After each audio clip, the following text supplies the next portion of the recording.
I was going over last quarter's numbers when the door flew open. Martin walked in without knocking or even saying good morning, clearly determined to throw me off balance. "Same old thing, Amelia," he said, tossing a folder onto my desk. "We need to talk." I glanced at the document first, then at the man who'd run my work life for the past 4 years. Martin Rhee only noticed the women in the office when he needed coffee or help squeezing another meeting onto his calendar. Power was his favorite language, and he spoke it non-stop. Still, I kept my voice steady. "Go ahead, have a seat." He stayed standing, hovering over me like someone calling the score before the game even starts. "The board's changing up leadership. We're moving in a new direction. We need people who lead, not people who just track spreadsheets." I processed the hit in half a second. "You're firing me?" Martin's lips curled like he'd just nailed the winning shot. "Let's cut the drama, please. Your position is terminated, effective immediately." Just like that. No warning, no review, not one line about how my department had just posted its biggest revenue growth in 3 years. "Okay," I muttered, barely loud enough to hear. "Can I ask why?" Martin leaned back in the chair, face unreadable. "Lack of strategic vision. You do tasks. You don't inspire people. This division needs a firm hand, confidence, leadership, qualities you honestly haven't shown." There it was, plain talk, painted with jargon, propped up by an old prejudice. He wasn't judging my work. He was judging how I didn't fit the mold he still worshipped. "I see," I said, keeping my tone level. Martin frowned, surprised not to find outrage or tears. I'd learned in plenty of ego-filled rooms not to show emotion to people looking for cracks. "I'll need your badge and laptop by end of day," he went on. "Your access shuts off at 5. HR will handle the paperwork." I stood and held out my hand. "Thanks for being frank, Martin." He hesitated, then shook my fingers. "Good luck out there." When he walked off, pleased with his hit, I sat again and let my breath out in one steady stream. No trembling, no shock. Actually, a strange relief. Because Martin had no idea, and no one in that building suspected, that I wasn't just the manager they dumped that afternoon. As I closed my laptop, I was already mapping out my next move, the kind of play that shatters certainties and shows who really runs the board. I've been holding the key to a turnaround for 2 weeks, just waiting for the right moment. I tapped the photo above my desk, my dad in a suit, the day he opened the company's first regional office. He always said, "Wait, the time will come." Today, it did. I grabbed what mattered, the mug the team gave me last Christmas, a few notebooks packed with ideas that never made it to the director's desk, and nothing else. While I emptied the drawer, I heard the floor's hushed buzz, looks of pity, shock, fear of being next on Martin's list. No one asked anything. Better that way. I crossed the lobby without a scene. When the revolving door closed behind me, 15 years of wait stayed inside. They thought they'd buried my story. They had no clue they'd just set my next act free. Outside, the glass building mirrored a clear sky. I pulled out my phone and texted my lawyer, "It's time." Put the plan in motion. The reply came in seconds. "Shareholders meeting in 5 business days." I smiled. Next time I walk into that glass room, I won't be a fired employee. I'll be the shareholder taking over. And that smile won't be polite. It'll be ownership. I'd been awake since 11:45 p.m. The envelope sat on the table, dark red, sealed with the family crest. 15 minutes to my 30th birthday, and with it, permission to hear what Dad wanted to tell me from the other side of time. 2 weeks earlier, Mr. Harrington, our lawyer for as long as I can remember, had handed me the package in his oak-paneled office, the pendulum clock swallowing every word. "Your father's strict orders," he said, sliding the envelope to me. "Open it only when the clock hits midnight on the 23rd, not a minute sooner." I answered with a half smile that asked for answers. Harrington's raised eyebrows told me I wouldn't get any. "Your father trusted you more than anyone," he added. The line's been stuck in my head ever since. Dad founded the company I'd just been kicked out of. After he died 5 years ago, the place changed owners and soul. Martin, the new CEO, preached efficiency, numbers, charts. He cut everything that smelled like humanity. I stayed, stubborn, thinking I could save a piece of that legacy. I was wrong. Now, sitting in the armchair where Dad read the Sunday paper, I watched the second hand swallow the last instant of the 22nd. The silence seemed to count with me. Midnight. I broke the seal. 2 sheets slid out, a letterhead document with embossed stamps and a handwritten letter. I opened the letter first. His handwriting ran firm. Daughter. If you're reading this, the moment I foresaw has arrived. There are things I planned to keep until you were ready, or until the world tried to say you weren't. The attached document gives back what I'd never have taken, the authority to steer what I created. The company may wear a new face, but the heart belongs to whoever understands why it exists. And that person is you. Trust your instincts. I did. I breathed deep, feeling the weight and the push of that legacy. The legal document confirmed it: preferred shares, voting clauses, a path to take back control. Nothing about it was simple, but everything was possible. I stood as the sun started streaking the horizon. A new day for me, a new game for the company. Martin didn't know it yet, but his countdown had just started. 11:45 p.m. In the dim office light, the crimson envelope glowed on the desk like it had its own heartbeat. 15 minutes to my 30th birthday, and to find out what Dad had trusted me with from the other side of time. 2 weeks earlier, Old Harrington, the family lawyer, had handed me the package in a ritual almost solemn. Between oak panels and the relentless tick-tock of a pendulum clock, he slid the envelope toward me. Open it only when the clock strikes midnight on the 23rd, not 1 second before. I wanted to argue. The severe lift of his eyebrows ended the conversation. Your father trusted you more than anyone, he added. The words have been hammering ever since. My dad had founded the company where I worked until I was unceremoniously let go. After he died 5 years ago, the firm was bought and overhauled by Martin, the new CEO, numbers instead of names, efficiency instead of empathy. I dug in, trying to save a piece of the legacy. I lost. Now, sitting in the armchair where Dad read the Sunday paper, I watched the second hand swallow the last moment of the 22nd. The silence counted with me. Midnight. I broke the seal. 2 sheets slid out, a letter-headed document stamped with raised seals and a handwritten note. I opened the note first. His steady handwriting ran across the page. Daughter, if you're reading this, the moment I foresaw has come. I kept certain things for when you were ready, or when the world tried to tell you otherwise. The attached document gives control of the company back to someone who understands its purpose. That someone is you. Trust your instincts. I trusted mine. The air felt heavier. I turned to the document. It was a court-registered trust. 90% of the shares Dad still held were in my name, voting rights kicking in on my 30th birthday. 90%. I read it 4 times. Then I called Harrington, my voice shaking. Is this real? As real as the faith your father had in you, he said. I closed my eyes, feeling a rush of adrenaline and something new. Power. Not the kind in Martin's graphs, but the sort you wield quietly with a single signature. The sky was lightening. A new day for me, and the start of Martin's countdown. I had the desk, the pen, and finally, a voice, and this time, no one would cut the mic. Yes. The answer was short, but enough. Harrington explained that Dad had set up the trust so it stayed invisible in any public record. Ironclad. No one on the board knew unless I chose to tell them. Why didn't he trigger this sooner? I asked. He wanted you to learn the company your way, see who was who, and decide for yourself if the power was worth using.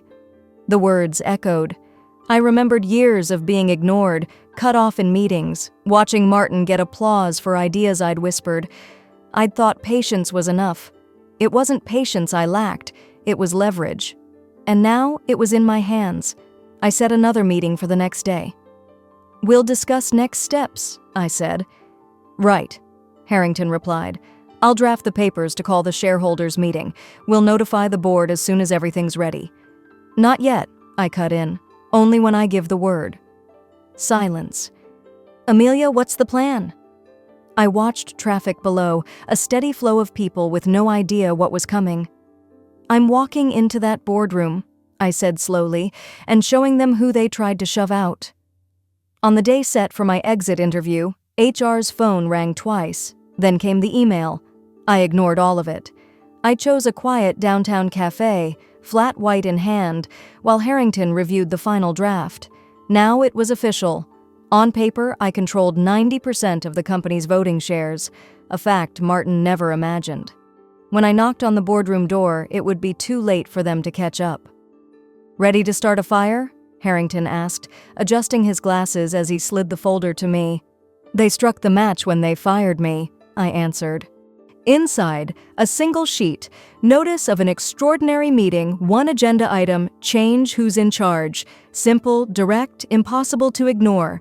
Martin wouldn't see it coming. He thrived on blind trust, turned meetings into jargon monologues, shut down suggestions with jokes, charmed a board that loved easy applause. They'd soon learn how that charm fades when the spotlight flips. "I'll file the notice Friday," Harrington went on. "Meeting Tuesday. 2 business days for the panic to bloom." I nodded. Plenty of time. Later, I sat across from Caroline Winters, guardian of Dad's shares. She opened another folder, quiet, methodical. "I watched Martin tear your father's legacy apart, piece by piece," she said, eyes steady. "He's earned no kindness." I closed her folder carefully. Tuesday, the board would be set, and this time I'd call the rules. The brown folder felt heavy, but what truly weighed was its content, undeniable proof for Tuesday's showdown. Share certificates, board voting records, red graphs charting the slide under Martin, employee happiness in free fall, record departures, executive perks out of control, revenue flat while the market climbed. "He hides behind cooked numbers," Caroline said, voice steel hard. "At this pace, 2 years and the company sinks." I nodded. The data spoke for itself. "On Tuesday, they'll speak for me," I said, closing the folder. I crossed the hall and stopped at the mural. Dad, painted outside the first HQ, a hand on the shoulder of a little girl in a red dress. Me. He stood for 2 things, legacy and people. Even gone, it felt like his hand still guided me. Monday dawned thick with rumors about my disappearance, phone buzzing nonstop. "Did you quit?" Martin's acting like nothing happened, but HR is silent. "Hope you're okay, and that you've got a plan." I did, and silence was part of it. The more Martin thought he'd erased me, the better. Let him enjoy the throne a little longer. On Tuesday, the boardroom door will open. When the brown folder hits the table, the game changes. The second time I tried on that navy suit, the one I bought but never dared wear, I knew I was ready. It didn't ask for authority. It declared it. I ran through a few lines in the mirror. No speeches. I dropped the truth on the table and let it work. Tuesday dawned clear and mild. Outside, delivery bikes honked, people crossed sidewalks, and no one guessed that on a high floor of that building, a company's fate would flip in minutes. I went up early. The receptionist looked up, recognized my steady stride, but asked nothing. In the board corridor, lights were already on. Shadows moved behind frosted glass. Near the elevators, Harrington waited. "They've started," he said. "Martin's doing the quarterly report, thinking that's it." I nodded. "He's about to find out?" I ran my hand over my lapel, took a deep breath, and pushed the door open. The chatter stopped.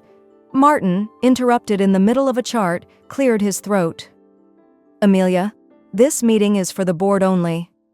I slid the folder onto the table. Property titles, signatures, seals. Undeniable proof. "That's exactly why I'm here." Silence. Eyes darted around, and that Tuesday, which had started like any other, stopped being routine right then. The door clicked shut behind me, and the air felt heavier. I walked to the head of the oak table and sat without asking. For a moment, the only sound was the ticking of the wall clock. Martin, at the far end, took a moment to react. When he did, he frowned, like someone trying to solve a puzzle that had seemed simple yesterday. "Amelia," he said, trying to keep his voice steady, "this is a board meeting. I've made it clear that employees don't attend." I folded my hands on the table. "I'm not here as an employee," I said. "I'm here as the new majority shareholder." The impact was instant. Some directors stiffened, others leaned in, curious. Mr. Dalton, a veteran from my father's days, examined the envelope I'd handed him. He adjusted his glasses, skimmed the pages, and looked up. "Do the numbers check out?" he asked, unable to hide his surprise. "They do." I leaned forward slightly.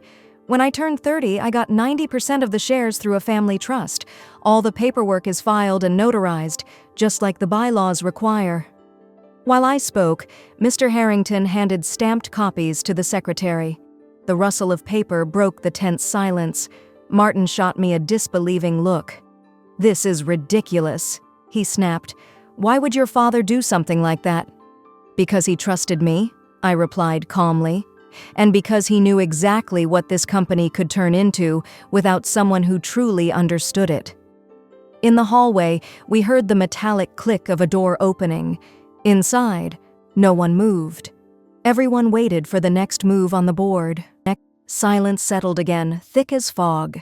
No one needed me to repeat myself. They all understood.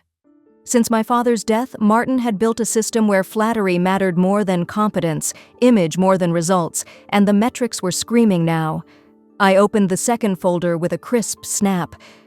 "As majority shareholder, I'm calling this emergency meeting to reassess the company's leadership, including the presidency," I announced, my voice firm enough to command the room.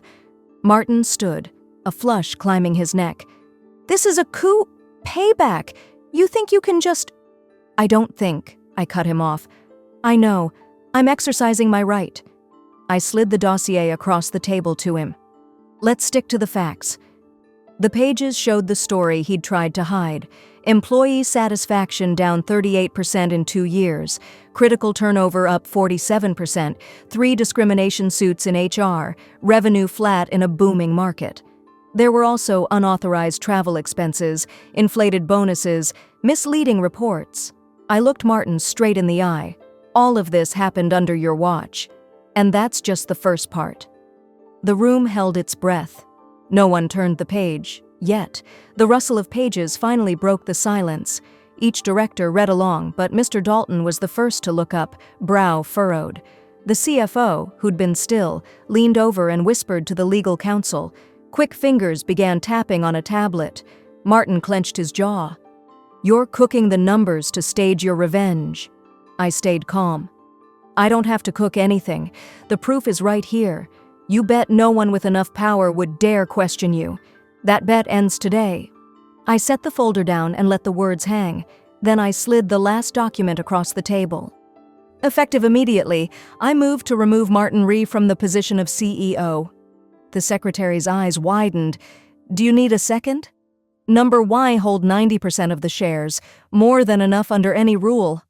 Dalton cleared his throat, confirming, "The bylaws backed the motion.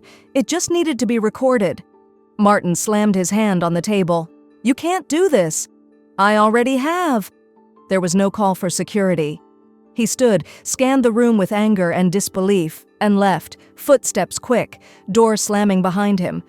For the first time, he didn't look feared. He looked small. I exhaled slowly and faced the group. This company can be better. Our people deserve more, and starting today, they'll get it. Dalton nodded, the hint of a smile appearing. "Welcome back, Amelia." On Friday, Martin's nameplate came off the CEO's door. I didn't move into the office right away, there was too much to fix.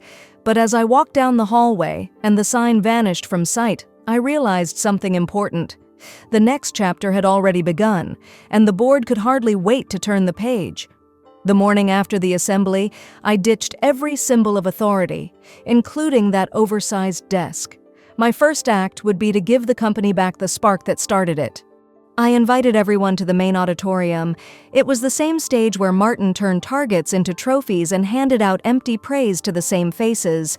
This time, though, the air was thick with expectation and caution. The front rows stayed empty. No one wanted to look too eager. Curious eyes, tense shoulders, whispers from people who'd been burned before. I stepped onto the stage with no slides, no script, just what needed to be said. "Some of you know me," I began. "Others know stories about me.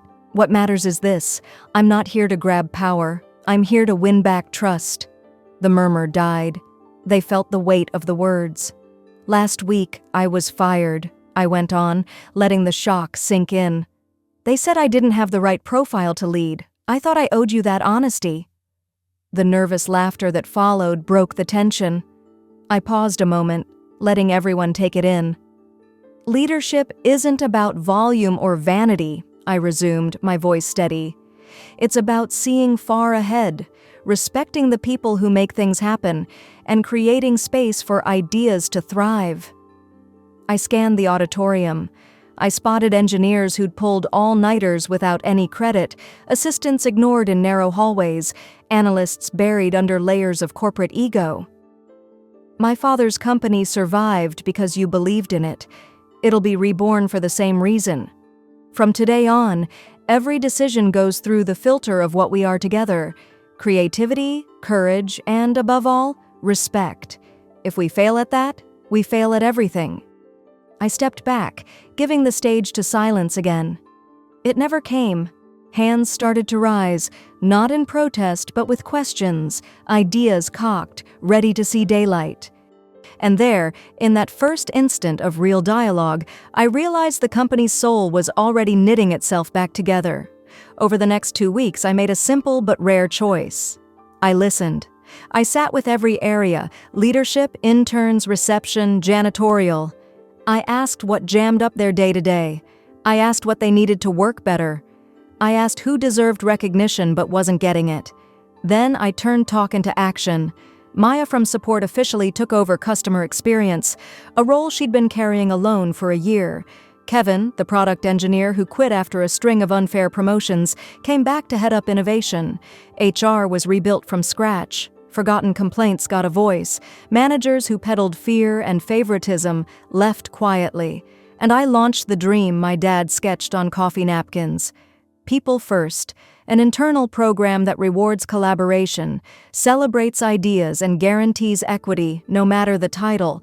No more whisper networks or invisible ceilings, just good people getting credit for great work. One night, walking the halls alone, I felt the change. Laughter in the break room, desks bright with photos and plants, people staying late because they wanted to, not because they were scared. Near engineering, a whiteboard read, in blue marker, "She's back." 3 words, underlined twice. It didn't say I took over or that I ousted the old boss. It said I was back, and with me, trust was too. That's the real title of our new story. I started the week pushing open the glass doors I knew so well, but under different terms. The corner office was waiting for me. On the desk, a freshly polished nameplate read simply, "Amelia Wren, CEO." My only luggage was a photo, my dad and me on the day the company was born. I set it in a corner, sat down, and took a deep breath. It wasn't a celebration, it was the next step in something bigger. Exactly 12 months earlier, I'd walked out with a cardboard box in my arms and "expendable" stamped on my back. Martin thought I had no place in the company's future. He had no idea what I carried outside that badge. Now, in a tailored suit with a leather briefcase, I walked the same corridor. Every step reminded me of the loan of trust my dad left me, and that I refused to waste. As I passed reception, the assistant stood up. "Good morning, Ms. Wren." I smiled. "Amelia, please, we're on the same team." Peace. That's what I felt. No revenge, no invisible trophy, just the certainty that the story restarted there and that I'd be the one writing the next chapter. The elevator sighed to a stop at the top floor, once Martin's exclusive turf. The key is mine now, yet the space is familiar. The walnut desk, the windows that run the length of the facade and return the city like a living painting. Only the walls tell the new chapter. No more certificates or trophies, but photos of the team at launches, retreats, celebrations where every face matters. Behind my chair, my dad's portrait watches everything. It's not a tribute, it's a reminder. I open my laptop to skim the quarterly report. Best results in 5 years. Customer satisfaction up 23%, talent retention up 41%, record revenue. But the headline isn't the numbers, it's how we got them. Ethical choices, real collaboration, radical transparency. The coffee shop grumbling turned into open conversation at any table. Feedback became habit, not protocol. Leadership diversity doubled because this time the invite was to stay and grow. A light knock interrupts the review. "Come in," I say. Maya appears, now heading customer experience, eyes sparking behind her glasses. "Ready?" They're already in the conference room. I close the laptop, straighten my blazer, and breathe deep. Then let's go.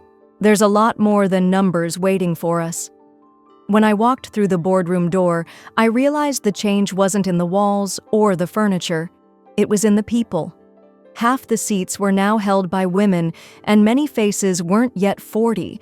With them came sharper questions, ideas that pushed past consensus, and decisions that promised to move the company beyond the predictable. At the center of the table, Richard Tanaka waited. New to the group, he mixed quick thinking with rare integrity, the exact profile my dad always looked for in allies.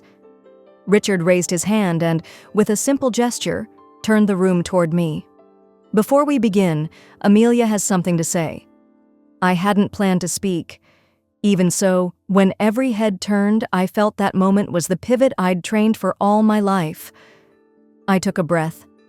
"Thank you for betting on change," I began. "Thank you for choosing the hard road when the easy one felt safe. And thank you for rebuilding, with me, a company that puts people above power." I fell silent. The silence wasn't empty. It was the space where those words settled, laying ground for everything still to come. "Someone once told me I wasn't cut out to lead," I start, looking the audience in the eye. "They said leadership was volume, was title. Today, I know leadership is vision. It's owning responsibility and having the guts to act when backing off would be easier." I pause. Those were the principles my father used to build this company. That's why I can proudly say we've gone back to honoring them. The room stays silent for a beat, a good silence that sets up plain applause, no frills but full of meaning. Later, I head down the long hall to my office.